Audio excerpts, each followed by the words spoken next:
Hello everyone, DM Johnny here from Dungeons & Dice, and today we're going to go over 10 magical roleplay items to add to your campaign because players love roleplay items. Let's go. Alright, number one, this is kind of a bard item, but it could really be for anybody, and that is the Wand of Conducting. Basically, all you got to do is use this thing, and it's got like 3 charges or something like that, and when you use the action word, it basically plays an orchestra worth of music for up to like 60 feet for people, which is really cool. I think it's best used on a bard, like I said, like they use it as sort of their background music, and then, actually I just had a good idea, and then the bard performs while that's going on, maybe give them a little boost or whatever. However, now that I thought about it, maybe it's even better since it's an orchestra, like you just activate it right before combat and you just have epic music playing while you fight. That'd be pretty cool too. Second one, this is an item I actually hadn't heard of. It is called, I'm gonna check to make sure I get it right actually, it is Nolzor's Marvelous Pigments.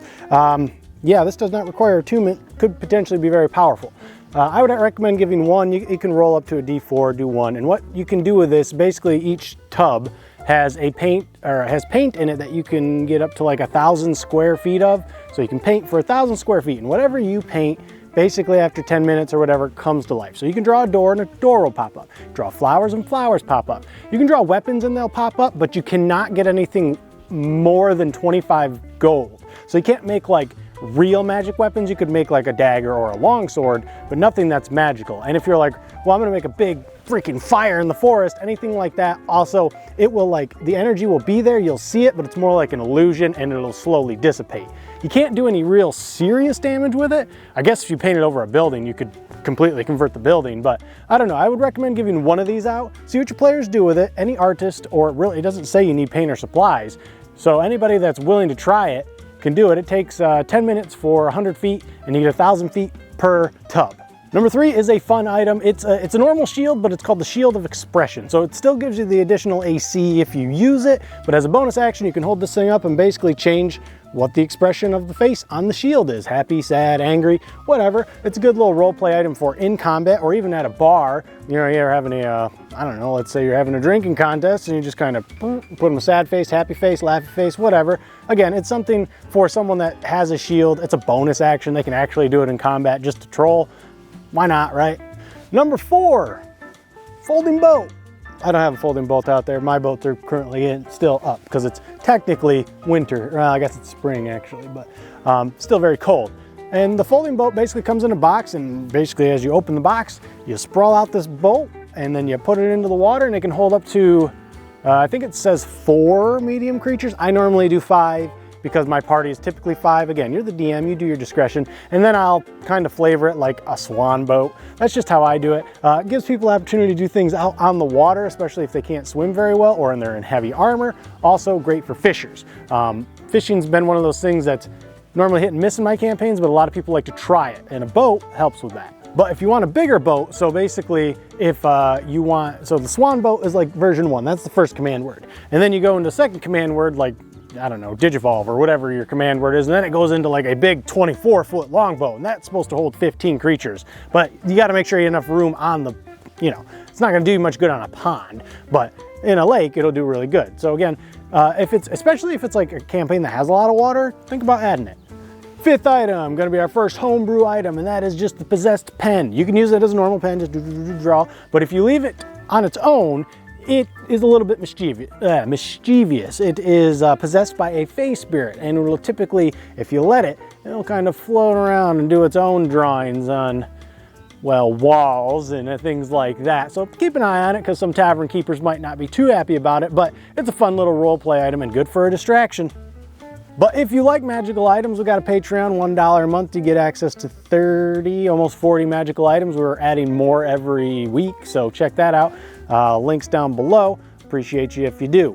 Number 6 has become a recent favorite of mine, and that is the Alchemy Jug. This actually has the potential to be potentially powerful in the right hands. Basically, this jug, once per day, you can uncork one of its many corks, and it's got like beer, wine, mayonnaise, water, salt water, oil, acid, poison. It's got a bunch of different stuff, but especially for a cook, this is a fantastic item. But again, if you're gonna think about it, like when a group is going in to meet someone else, it's a lot easier to grease the wheels if these people, you know, they drink and you're like, hey, here's some free wine, because it's like a gallon of wine or something like that.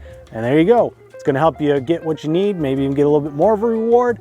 And of course, you're always gonna have a little bit of extra booze on you in case one of your characters is an alky. Just be careful, I did not read it the first time I gave it out, and it's another good example, or a good thing for it is, in my Waterdeep campaign, they own a tavern currently, and they were basically pouring the stuff out of the alchemy jug to keep it, and I didn't read it right, so they were doing like everything every day, so make sure you just let them do one thing, especially if they're a business owner. Number 7, another homebrew item. This one's pretty simple. It's called the Stone of Sickness. You hold it and you look basically deathly ill, which doesn't sound great on the surface, but I've had a couple of situations. This is one where you give it to your players and they'll either forget about it or they'll be like, oh wait, I got this. 2 examples. First example, my bards like to play music to earn money. So instead what they did with this, because it made them look deathly ill, they went around begging for money for that hour. And yeah, they did pretty freaking well because, you know, bards have great performance and deception and all that because they're charisma based. Another good one would of course be if you were in jail and you had this on you, look deathly ill, that's a quick way to get out. Give it to your players, figure out what they do, leave a comment down below if they do something cool with it. Number 8, be careful with who you give this one out. This is glamour armor basically. It's a +1 to armor, which means it's magical. In case you're wondering what that means, like if a rust monster gets it, it's magical so it won't burn type of thing. But as it is +1, you gotta be careful because that AC adds up really quickly. But what this can do basically is you can make it look like normal clothes, fancy clothes. It's dress up effectively. And people and players love to dress up. So, you know, you can make it look like different armor. You can make it look, like I said, fancy clothes. Heck, you could even go around almost naked if you wanted to. It's up to you because that's glamour armor. Number 9 is the Slippers of Dancing, and these you don't want to give to your bard, but your bard will want them. Gives you performance advantage on all performance checks that are involved when it comes to dancing specifically. Anything else, not advantage, but with those, it is advantage because when you wear these, you can't walk or run normally. You have to dance everywhere you go. So you're gonna have players moonwalking, jiving, I don't know, whatever dance they do these days, and that's how they gotta move around. It is definitely a role play item. It is definitely goofy. Your players might get tired of it, but hand it out, see what happens. And for number 10, we are gonna go with the mystery key, which that is what you will refer to it as, unless they identify it, in which case, you know, you have to give the details away. But if they don't, as a DM, you have a nice little trick and they're gonna be like, what is this mystery key for, right? Because when you think, if they don't know what it is out of character, in character they won't either. I didn't know what this was until I looked it up. It's basically got a 5% chance to open any lock, and once it happens, it's gone. So your player's just gonna, and eventually it's probably gonna work or they'll just get rid of it. But you know, for the first few times they're gonna be like, and maybe they get lucky and they're like, that's what it was for, and then it'll disappear. And if they haven't figured out that the key is magical yet, they're like, what is this? I like this one because, well, it's a one and done, right? You can't do it in every campaign, but the first time you do it, it'll be worth the story. All right, and there you go. There's 10 magical role play items that you're gonna wanna add to your campaign because, well, players love to role play and they like to have magical items. So, that will do it for me, but before I go, I want to say thank you to all my patrons. Appreciate it. Check out the links down below. Here comes all the stuff to show what we do for patrons. I mean, we do magic items, we do modules, we do maps, we do it all. Check out the links down below. Grab your spot on the Patreon, and if you're one of them $5 patrons, boom, here you are. We appreciate you. Thank you. But that will do it for me. So if you liked what you saw and got what you needed, like, comment, subscribe. See you guys in the next video. Later, Gators.